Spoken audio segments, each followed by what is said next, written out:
Elías era un hombre del desierto. Su ropa era sencilla, su comida era lo que Dios le proveía. Vivió en un tiempo en que muchos se habían olvidado de Dios. El mundo estaba lleno de las voces de dioses falsos. El pueblo de Israel estaba perdido.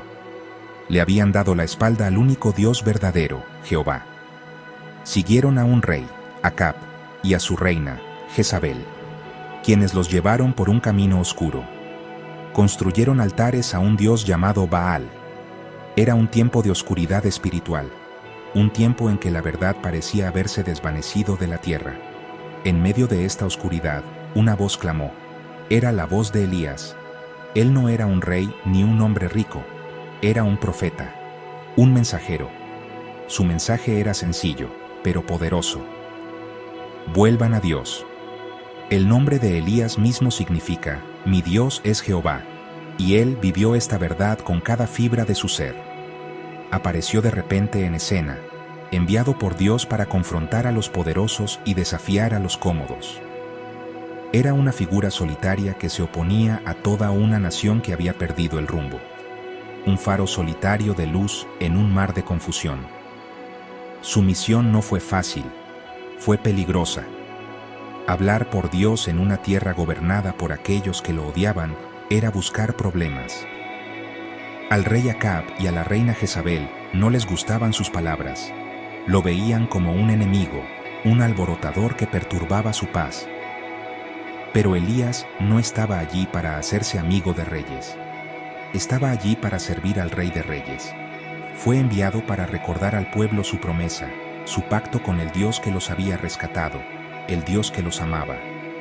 Era un recordatorio viviente de una fe olvidada. ¿Por qué es tan importante Elías? Porque nos muestra que una persona llena del Espíritu de Dios puede hacer la diferencia. Nos recuerda que incluso cuando nos sentimos solos, no lo estamos. Dios está con el que se atreve a defender lo que es correcto. La historia de Elías no es solo un cuento antiguo, es una historia para hoy. Es una historia sobre el coraje frente al miedo. Es una historia sobre cómo aferrarse a la fe cuando todos los demás la abandonan. Era un ser humano, como nosotros, con miedos y dudas, pero su confianza en Dios lo hizo extraordinario. El momento de la verdad llegó en una montaña. El Monte Carmelo se convirtió en un escenario para el mayor concurso de todos los tiempos. De un lado estaban 450 profetas del falso dios Baal. Estaban confiados, apoyados por el rey y la reina. Representaban la opinión popular de la época. Del otro lado estaba un solo hombre, Elías. Estaba solo, superado en número y públicamente despreciado. Miró a la multitud de israelitas confundidos y les hizo una pregunta que aún resuena hoy. ¿Hasta cuándo van a titubear entre dos opiniones? Si Jehová es Dios, síganlo a él. Y si Baal es Dios, síganlo a él. El desafío era simple y dramático. Se construyeron dos altares, uno para Baal y otro para Jehová. Se prepararon dos toros para el sacrificio. Los profetas de Baal invocarían a su Dios para que enviara fuego del cielo para consumir su ofrenda.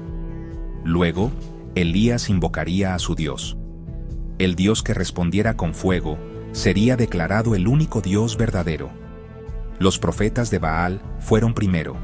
Gritaron, bailaron, incluso se cortaron en su frenesí. Durante horas clamaron a su Dios silencioso, pero no hubo respuesta, ni voz, ni fuego. Luego fue el turno de Elías. Hizo algo extraño. Pidió que se vertieran 12 grandes cántaros de agua sobre su altar y el sacrificio. Lo hizo no una vez, sino 3 veces. La leña estaba empapada, el sacrificio goteaba, y la zanja alrededor del altar estaba llena de agua. No había forma humana de que se encendiera un fuego. Quería que todos supieran que si venía fuego, solo podía venir de Dios. Estaba mostrando una dependencia completa y total de Jehová. Estaba dejando claro que esto no era un truco, era una prueba de poder verdadero. Con fe tranquila y firme, Elías hizo una oración sencilla. No gritó ni bailó. Solo le habló a Dios, pidiéndole que le mostrara al pueblo quién era Él. para que sus corazones volvieran a Él. Y entonces sucedió. Cayó fuego del cielo. Consumió no solo el sacrificio, sino también la leña, las piedras del altar, el polvo e incluso el agua de la zanja. La gente vio esta increíble demostración de poder y cayó de bruces. Gritaron al unísono: «Jehová es Dios, Jehová es Dios». En ese momento, el coraje de un hombre había cambiado el corazón de una nación.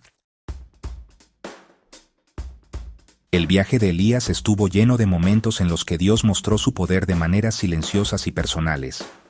Huyendo de la ira de la reina Jezabel, fue enviado por Dios a un pequeño pueblo llamado Sarepta. Allí, conoció a una viuda pobre que estaba recogiendo leña. Estaba en las últimas. Todo lo que le quedaba era un poco de harina en un cántaro y una pequeña cantidad de aceite. Planeaba hacer una última comida para ella y su hijo, y luego esperar la muerte. Su situación parecía desesperada. No había comida, no había lluvia, y no había razón para creer que el mañana sería diferente para ella. Elías, un extraño, le pidió algo imposible. Le pidió que le hiciera un pequeño pan primero, con lo último de su comida. Pero también le dio una promesa de Dios. Le dijo que su cántaro de harina no se agotaría y su jarra de aceite no se secaría hasta el día en que el Señor enviara lluvia sobre la tierra. Fue una prueba de fe para esta mujer desesperada. Tuvo que elegir entre su miedo y la promesa del profeta.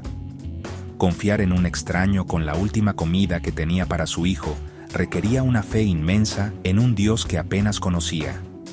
La mujer eligió confiar. Hizo el pan para Elías, y el milagro sucedió, tal como él había dicho. Todos los días iba al cántaro, y siempre había suficiente harina. Todos los días iba a la jarra, y siempre había suficiente aceite. No fue una gran demostración como el fuego en el Monte Carmelo. Fue un milagro silencioso y diario. Un milagro de provisión que la sostuvo a ella, a su hijo y al profeta durante una larga hambruna. Nos enseña que el cuidado de Dios no es solo para los grandes momentos públicos, sino también para las necesidades diarias y silenciosas de nuestras vidas. Más tarde, otra tragedia golpeó a esta misma familia. El hijo de la viuda enfermó y murió. Su corazón estaba roto, y en su dolor clamó a Elías. Él tomó al niño, lo llevó al aposento alto donde se hospedaba y lo acostó en su propia cama. 3 veces, Elías se tendió sobre el niño y clamó a Dios, suplicando que la vida del niño regresara. Fue un acto de oración desesperada y sincera. Y Dios lo escuchó. La vida del niño regresó y volvió a respirar. Elías lo bajó y se lo entregó a su madre, un milagro viviente y respirante. La vida de Elías fue un testimonio de valor inquebrantable y fe profunda. Fue un hombre que caminó con Dios tan de cerca que no experimentó la muerte de la manera ordinaria. Cuando su tiempo en la tierra terminó, Dios le envió un carro especial. Mientras caminaba con su sucesor, el profeta Eliseo, apareció un torbellino. De repente, un carro de fuego con caballos de fuego separó a los 2 hombres. Y Elías fue llevado al cielo en el torbellino. Fue un final espectacular para una vida espectacular, una señal final del favor de Dios sobre su siervo fiel. Esta dramática partida dejó un legado duradero. Demostró que una vida dedicada a Dios es una vida de asombro y propósito. Elías se convirtió en un símbolo de esperanza y del poder de la profecía. De hecho, se profetizó que su regreso ocurriría antes del día grande y terrible del Señor. Por eso, muchos siglos después, algunas personas se preguntaron si Jesús o Juan el Bautista era Elías regresado a la tierra. Incluso apareció, junto con Moisés, durante la transfiguración de Jesús, representando a todos los profetas de la ley y hablando con el mismo Hijo de Dios. ¿Qué podemos aprender de este valiente profeta hoy? Vivimos en un mundo que, como el de Elías, está lleno de voces y distracciones que compiten. Es fácil vacilar, seguir a la multitud o desanimarse cuando nos sentimos solos en nuestras creencias. Elías nos enseña la importancia de mantenernos firmes. Nos muestra que el coraje no es la ausencia de miedo, sino la fe en acción a pesar de nuestro miedo. Su vida nos anima a ser audaces en nuestras convicciones y a confiar en que Dios nos proveerá, ya sea en la cima de una montaña, en un hogar humilde o en nuestros desafíos diarios. La lección principal de Elías es una de confianza simple y poderosa. Confió en Dios para su pan de cada día, para las palabras que hablaría a los reyes, para el poder de hacer milagros y para su propia vida. No fue perfecto. La Biblia nos muestra momentos en que tuvo miedo y se desanimó, pero siempre regresó a Dios. Su historia nos invita a hacer lo mismo. Podemos encontrar fuerza en la oración. Podemos elegir confiar en las promesas de Dios, incluso cuando nuestras circunstancias parecen desesperadas. Como Elías, podemos ser una voz de verdad y una luz en la oscuridad, todo a través del poder de la fe.